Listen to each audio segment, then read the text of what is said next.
Alright, welcome back to Let's Play Crusader Kings 2, and this is the start of a new series. And I haven't actually decided really what I wanted to do. More people wanted me to do the tribal thing. And I am told that the Zunbil over here are not actually tribal. So that kind of makes them not as an attractive place as I was hoping. They're also in an area that I've rehashed quite a bit over here in Persia. This is actually in Afghanistan, so... But Middle East in general. I have heard that they can marry the Zoroastrians and Indians, though, so that's interesting.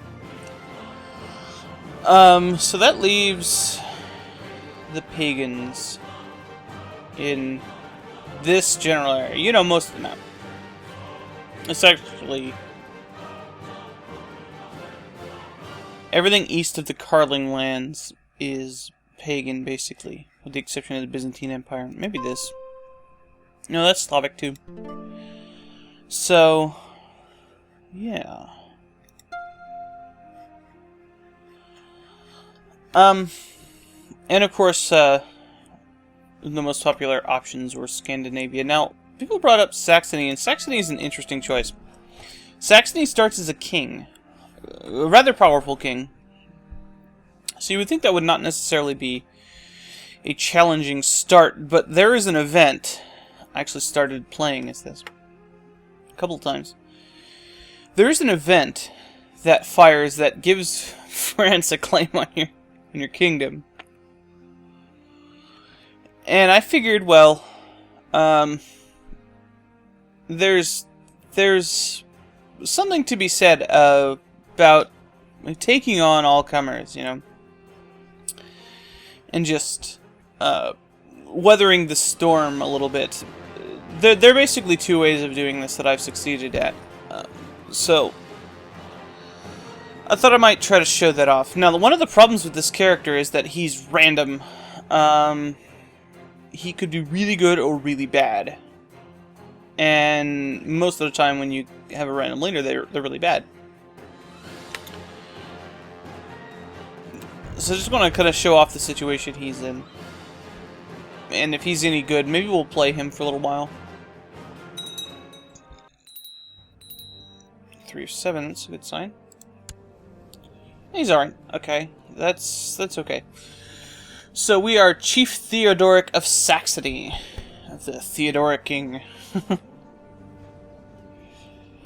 We have a son, who is our heir, and like many characters in Crusader Kings 2, he was created from nothing, as we don't have a wife or an ex-wife. And he's legitimate. Now, we border the man himself, Karl, aka Charlemagne, of West Francia, who's maybe occupied for a few years with his brother Carloman, and potentially Lombardia once he wins that. I don't say if, I say once he wins that. There's also an event that can distract them down in Spain. But there are two options, basically, to get out of this. You basically have to either get a lot of prestige, and I mean a lot of prestige, like 500 prestige is what I want, because that allows you to do this, raise a tribal army, which costs 500 prestige, but it gives you 2,500 men. If you look at old Karl over here, you can see that he only has 3,000 in his levy, and we have about 1,000 right now in our vassals. Basically, this is how tribal dudes work, and this is how you call allies into a war. We can see how much they have through the realm tree as well. I never used this before, but I basically figured this out while trying to figure out how many. See, 100, So there's actually quite a bit of men here.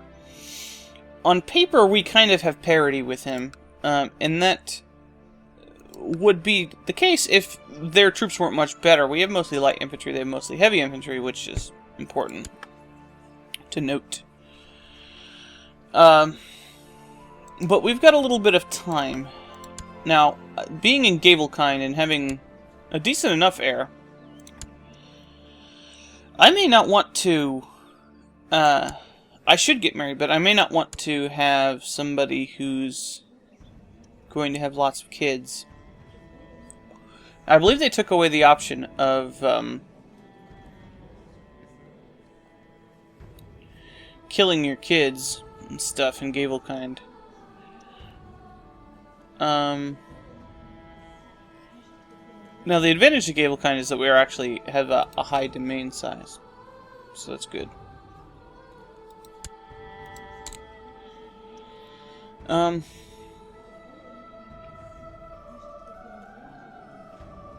Well, I should still get married for stats.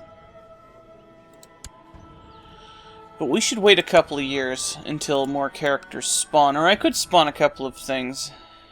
I don't know, it doesn't really matter. Well, I should just marry one of these priestesses, actually.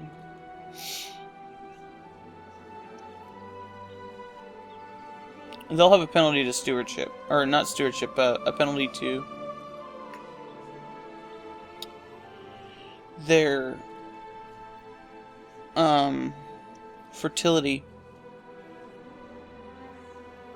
And they're all bad, but that doesn't really matter that much. This is actually the most... No. I want something a little bit more balanced than that. Let's just go for this. We'll also get a net gain of prestige, I think. Oh, I should, do some stuff. Now, the pagans have a tribal holding system, and they always start with... Some of them start with a temple.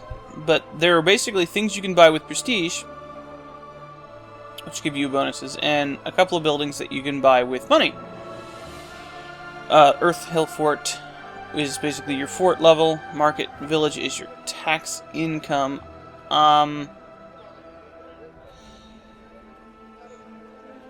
We're going to probably make most of our money through raiding.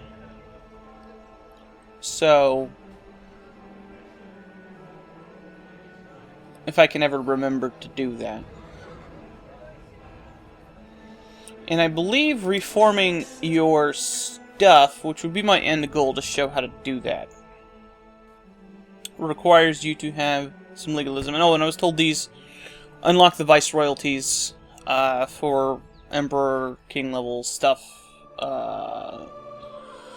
for temporary non-hereditary holdings. So we start with one in every tech. Well, none. We don't have any in the military techs. We start an elective Gavelkind. We start with low tribal organization, and if we pick this, the unreformed tribal vassal opinion will go down by 5.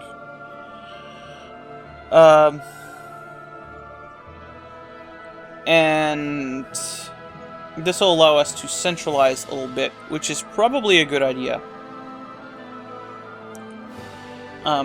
This is not technically a crown law in the same sense that some of these other ones are, so you can actually do this more than once during your lifetime. But it does have a cooldown, so you can't just click, click, click. And we need a certain amount of... Oh, actually, we don't need tech for this. Unfortunately, our diplomacy is quite low. What's your problem? He desires the chieftain of Hamburg, which is a very good province, so we're not going to give that to him. We're going to grant him an honorary title. So we got several of these. A herdman. We have 4 of those. Actually, do we have any higher ones? Function similar to a seneschal. Ooh. I'm gonna do the law speaker. You can speak the laws. Are you just? You're cruel. That's good enough. This man over here, I believe, is our strongest vassal. He likes us. He wants the chiefdom of Lunenburg. Now, my plan here is to take over the other pagans over here. Before I do that stuff, though, we'll go ahead and organize a raid. This is a special option for, I guess, raiding pagans. Tribal dudes. You can... Or maybe it's just the Germanic religion. So we're basically Norse. And you have a certain amount of chance per year of getting a raid organized, and you get some free dudes. But I think they're stuck on that, and I kind of don't want to make this guy more powerful. We've got another another count down here in Saxony.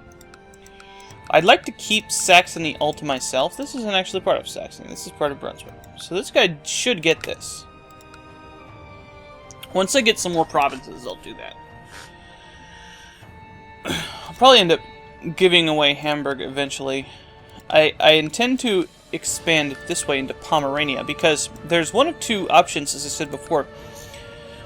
There's either weather the storm, get a bunch of prestige, and actually beat the French in open battle, which is entirely possible. I did it twice. Because usually they'll declare war on you for some of their de jure holdings here in Thuringia and or Göttingen and Munster. These two are actually part of Germany instead of Saxony, or East Francia as it is called at this point, because who actually has the East Francia title?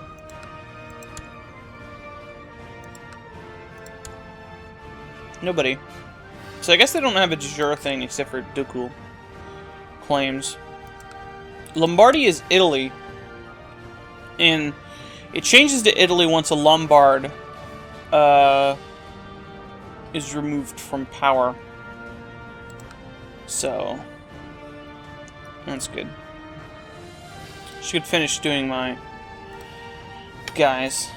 So we got a couple of powerful neighbors to the north. We got Svibjad and Skaland here, Sweden and Denmark, more colloquially known. So let's improve relations with our nearest neighbor. As we don't really have any kind of beef with them, they are Norse and or Germanic, and we don't have any CBs on them or anything, so we might as well be friends with them, since we're going to be going after these Slavic pagans over here. The Steward actually has a few interesting options. Building Legend gives us prestige, and it's basically the replacement for collecting taxes, and lets you build those buildings. Prestige is actually something of a monetary resource sort of thing for the pagans. You build buildings with them, you buy troops with them. It's actually really good to have them around. Have it around. You can also settle tribes. I think everything we're currently in is Saxon except Lubeck. And I don't control that. I'd like to get that, though. If I could get switch things around and have Holstein for myself. Holstein's actually really good. It's got a lot of high holding stuff. More so than this direction. So I might try to shift my empire's focus up a little bit to the north, rather than to the east. But I'm going to be holding most of this because I'm going to be doing claims. Now, since we're a pagan, we can only subjugate once in our lifetime unless we have a king ambition. So we're going to be expanding in this direction. So we're going to want to be using the settled tribe to move, say, Saxon culture to Brandenburg. But for now, we'll build Legend. It should take 6 months or so to do the war anyway. And I might want to chain a few wars together to get a bunch of prestige real early. But building Legend give us some prestige, so that's good. It's a lot. 1 prestige a month. Spymaster we will send to Constantinople to study technology. In the court chaplain, I don't think we have any Catholic provinces. Lubeck is apparently pagan Slavic. But it's not my province. We'll just build zeal here, which gives us some piety. And it can raise some zealots. Which is good. There's no head of the church. One of the interesting things is if you hold Saxony, the Germanic faith will almost always get reformed. Nearly immediately. Because the only one that the Norse do not hold is this. Zeeland is a holy site. But since we hold Braunschweig, and I think Upland is a holy site. This is Paderborn here. This is Stollen. Every other holy site is held by the Germanic tribes. So if we hold it for long enough, and since I'm going to be doing a lot of holy wars, it's going to raise our moral authority. We will get a reform, which is actually kind of good and kind of bad. It's good because it allows us to do holy wars and stuff. It's bad because it removes our unreformed pagan defensive bonus, which is a huge boon against France. Who will inevitably declare war on you over and over. If they attack from Munster or Göttingen, you might as well give it to them. Especially since I don't actually own these provinces anyway. And they're not part of Saxony, so you can give them up for a little while. And I ended up doing that because it's not worth the hassle of losing huge amounts of stuff for that. I don't think we actually have... Medium centralization requires that. Right, okay. So I think my vassals like me enough to go ahead and do this. It allows me to revoke titles. It'll also allow me to revoke the titles of some of these dudes.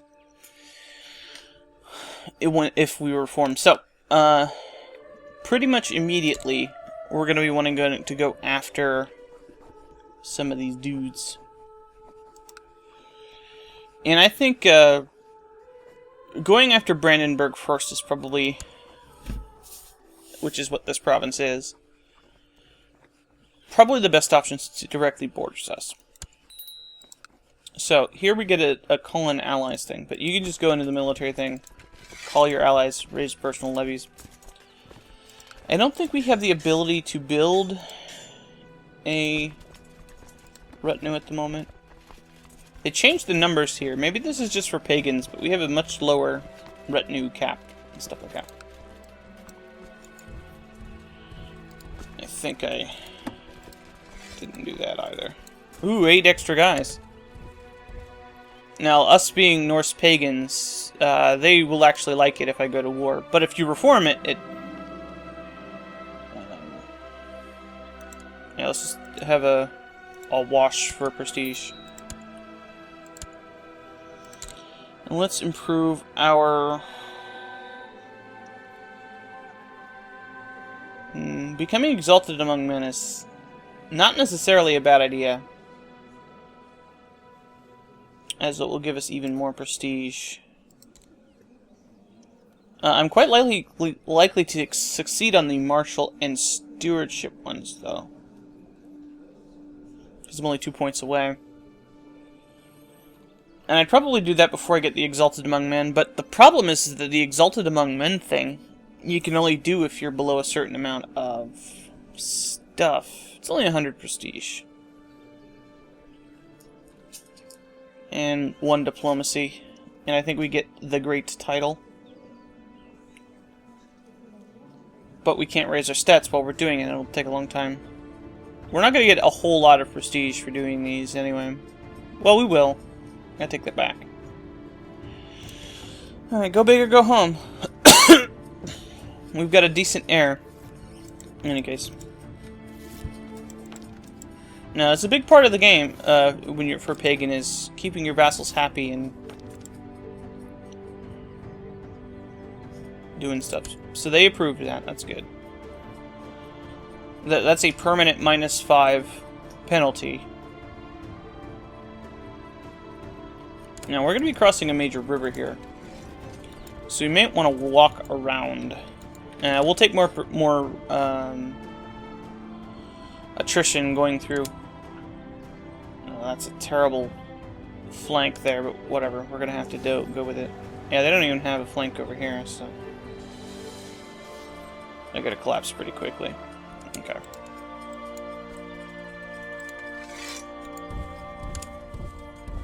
It doesn't matter who controls the holding. We're the liege top levels, so and get more prestige for killing demands, so we will kill demands. So we don't get any prestige for that.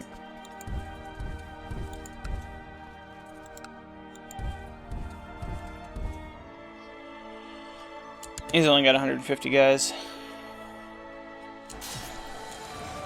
And no morale, even though I did send a 1 martial guy out there. And I captured a man. You can use him in a blot. Kill him. I think he was going to Lower Silesia, yeah. Actually, one of the things that you want to do is you want to go into Poland to prevent them from becoming too strong. Because they will become a big problem later if you let them. So the goal now is to subjugate and conquer as much of Pomerania as we can get. Not to create the king title, mind you, because we are in Gavelkind, and if I get an heir, that will cause some huge problems. If I get an extra heir, I should say. It'll cause some huge problems. So 61% already.